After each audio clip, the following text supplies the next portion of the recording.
Om Sai Ram. Chapter 16 and 17. Preliminary.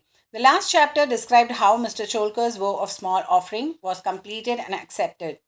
In that story, Sai Baba showed that he would accept this with appreciation, any small thing offered with love and devotion. But if the same thing was offered with pride and haughtiness, he would reject it. Being himself full of Sat Chit Anand, that is existence, knowledge, and bliss, he did not care for much more for more outward formalities, but if an offering was made in meek and humble spirit, the same was welcome and he accepted it with pleasure and avidity. In fact, there is no person more liberal and benevolent than a Sadguru like Sai Baba. He cannot be compared to the Chintamani jewel, that is the philosopher's stone which satisfies desires, the Kalpataru, the celestial tree which fulfills our desires, or the Kamadhenu, that is celestial cow which yields what we desire. For they give us only what we desire, but the Sadguru gives us the most precious thing that is inconceivable and inscrutable, that is the reality. Now let us hear how Sai Baba disposed of a rich man who came to him and implored him to give him Brahmajnana. There was a rich gentleman, unfortunately his name and whereabouts are not mentioned, who was very prosperous in his life. He had amassed a large quantity of wealth, houses, fields, and lands, and had many servants and dependents. When Baba's fame reached his ears, he said to a friend of his that he was not in want of anything, and so he would go to Shirdi and ask Baba to give him Brahmajnana, which, if he got, would certainly make him more happy. His friend dissuaded him, saying, "It is not easy to know Brahman, and especially so for an avaricious man like you, who is always engrossed in wealth, wife, and children. Who will, in your quest of Brahmajnana, satisfy you that won't give away even a pice in charity?" Not minding his friend's advice, the fellow engaged a return journey tanga and came to Shirdi. He went to the masjid, saw Sai Baba, fell at his feet, and said, "Baba, hearing that you show the Brahman to all who come over here without any delay, I have come here all the way from my distant place. I am much fatigued by the journey, and if I get the Brahman from you, my troubles will be well paid and rewarded." Baba then replied, "Oh, my dear friend, do not be anxious. I shall immediately show you the Brahman. All my dealings are in cash and never on credit. So many people come to me and ask for wealth, health, power, honor, position, cure of diseases, and other temporal matters. Rare is the person who comes here to me and asks for Brahmajnana.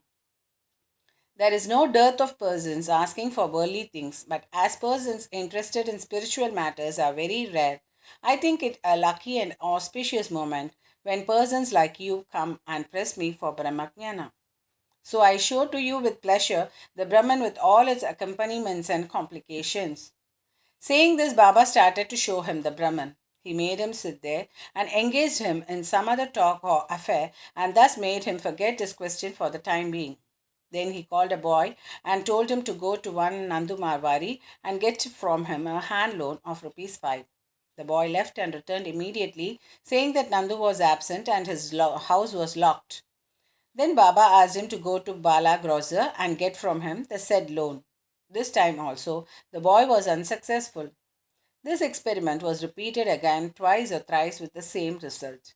Sai Baba was, as we know, the living and moving Brahman incarnate. Then someone may ask, why did he want the paltry sum of 5 rupees and why did he try hard to get it on loan? Really, he did not want that sum at all. He must have been fully knowing that Nandu and Bala were absent, and he seems to have adopted this procedure as a test for the seeker of Brahman. That gentleman had a roll or bundle of currency notes in his pocket, and if he was really earnest, he would not have sat quiet and be a mere onlooker when Baba was frantically trying to get a paltry sum of rupees 5. He knew that Baba would keep his word and repay the debt, and that the sum wanted was insignificant. Still, he could not make up his mind and advance the sum. Such a man wanted from Baba the greatest thing in the world, that is, the Brahmajnana. Any other man who really loved Baba would have at once given rupees 5 instead of being a mere onlooker. It was otherwise with this man. He advanced no money, nor did he sit silent, but began to be impatient as he was in a haste to return and implored Baba, saying, "Oh Baba, please show me the Brahman soon." Baba replied, "Oh my dear friend, You do not understand all the procedure that I went through sitting in this place for enabling you to see the Brahman. It is in short this. It is in short for this. For seeing Brahman, one has to give five things. That is, surrender five things, namely, first, the five pranas, that is by the vital sources. Second, five senses, five of action and five of perception. Third, mind. Fourth, intellect. And fifth, ego. This path of Brahma Jnana of self realization is as hard as to tread on the edge of a razor. Sai Baba then gave rather a long discourse on the subject, the purport of which is given below. Qualifications for a Brahmajnana or self realization. All persons do not see or realize the Brahman in their lifetime. Certain qualifications are absolutely necessary. First, mumuksha or intense desire to get free. He who thinks that he is bound and that he should get free from bondage and works earnestly and resolutely to that end, and who does not care for any other things, is qualified for the spiritual life. Second, virakti or a feeling of disgust with the things of this world and the next. Unless a man feels disgusted with the things, emoluments, and honors which his action would bring in this world and the next, he has no right to enter into the spiritual realm. Third, antarmukhata or introversion. Our senses have been created by God with a tendency to move outward, and so man always looks outside himself and not inside. He who wants self realization and immortal life must turn his gaze inwards and look to his inner self. Number 4. Catharsis from purging away of sins. Unless a man has turned away from wickedness and stopped from doing wrong and has entirely composed himself, and unless his mind is at rest, he cannot gain self realization even by means of knowledge. Number 5. Right conduct.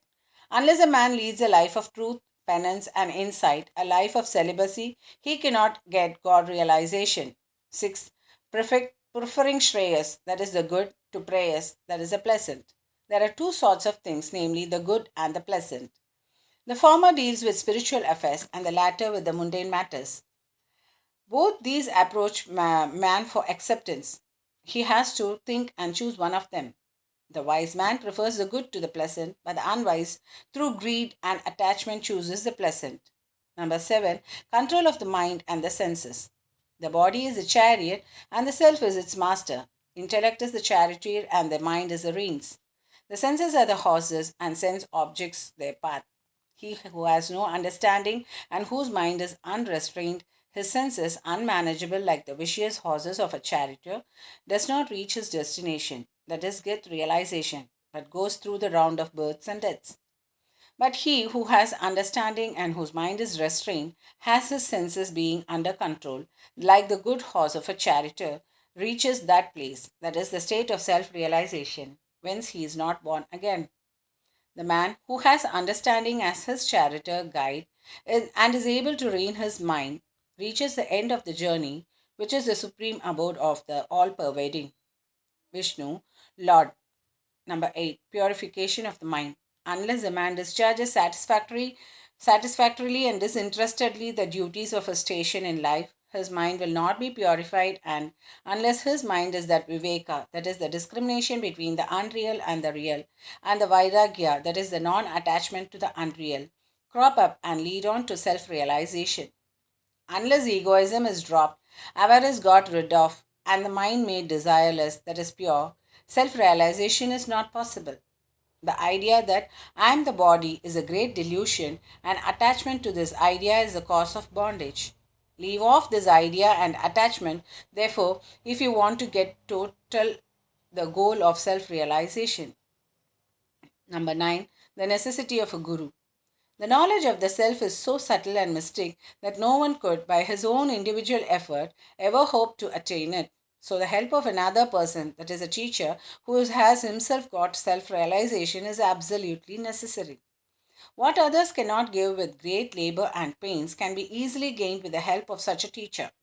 For he has walked on the path himself and can easily take the disciple step by step on the ladder of spiritual progress. Number 10, and lastly, the Lord's grace is the most essential thing. When the Lord is pleased with anybody, he gives him viveka and vaidakya and takes him safe beyond the ocean of mundane existence. The self cannot be gained by the study of Vedas, nor by intellect, nor by much learning. He whom the self chooses gains it. To him, the self reveals its nature, says the Katha Upanishad. After the dissertation was over, Baba turned to the gentleman and said, "Well, sir, there is in your pocket the Brahma or Mammon in the form of 50 times 5, that is rupees 250 rupees. Please take that out." The gentleman took out from his pocket the bundle of currency notes and, to his great surprise, found on counting them that there were 25 notes of 10 rupees each. Seeing this omniscience of Baba, he was moved and fell at Baba's feet and craved for his blessings. Then Baba said to him, "Roll up your bundle of Brahma, namely currency notes. Unless you get rid completely of your avarice or greed, you will not get the real Brahma. How can we, whose mind is engrossed in wealth, progeny, and prosperity, expect to know the Brahma without removing away his attachment for the same? The illusion of attachment or the love for money is a deep eddy that is the whirlpool of pain full of crocodiles in the form of conceit and jealousy. He who is desireless can alone cross this whirlpool. Greed and Brahma are as poles asunder, they are eternally opposed to each other. Where there is greed, there is no room for thought or meditation of the Brahma. Then how can a greedy man get dispassion and salvation? For a greedy man, there is no peace, neither contentment nor certainty, that is steadiness. If there be even a little trace of greed in mind, all the sadhanas, that is the spiritual endeavors, of no avail. Even the knowledge of a well read man who is not free from the desire of the fruit or reward of his actions and who has got no disgust for the same is useless and can't help him in getting self realization. The teachings of a guru are of no use to a man who is full of egoism and who always thinks about the sense objects. Purification of mind is absolutely necessary. Without it, all our spiritual endeavors are nothing but useless show and pomp. It is therefore better for one to take only what he can digest and assimilate. My treasury is full and I can give anyone what he wants, but I have to see whether he is qualified to receive my gift. If you listen to me carefully, you will be certainly benefited. While sitting in this masjid, I never speak any untruth. When a guest is invited to a house, all the members of the household and other friends and relations that happen to be present are entertained along with the guest. So, all those that were present in the masjid at this time could partake of the spiritual feast that was served by Baba for the rich gentleman. After getting Baba's blessings, one and all, including the gentleman, left the place quite happy and contented. Special characteristic of Baba. There are many saints who, leaving their houses, stay in forests, caves, or hermitages and remaining in solitude, try to get liberation or salvation for themselves. They do not care for other people and are always self absorbed. Sai Baba was not of such a type. He had no home, no wife, no progeny, nor any relations near or distant. Still, he lived in the world. He begged his bread from 4 or 5 houses, always lived at the foot of the neem tree, carried on worldly dealings, and taught all the people how to act and behave in this world. Rare are the sadhus and saints who, after attaining God vision, strive for the welfare of the people. Sai Baba was the foremost of these, and therefore says Hematban, "Blessed is the country, blessed is the family, and blessed are the chaste parents, where this extraordinary, transcendent, precious, and pure gem, that is Sai Baba, was born. Bow to Shri Sai, peace be to all. Om Sai Ram."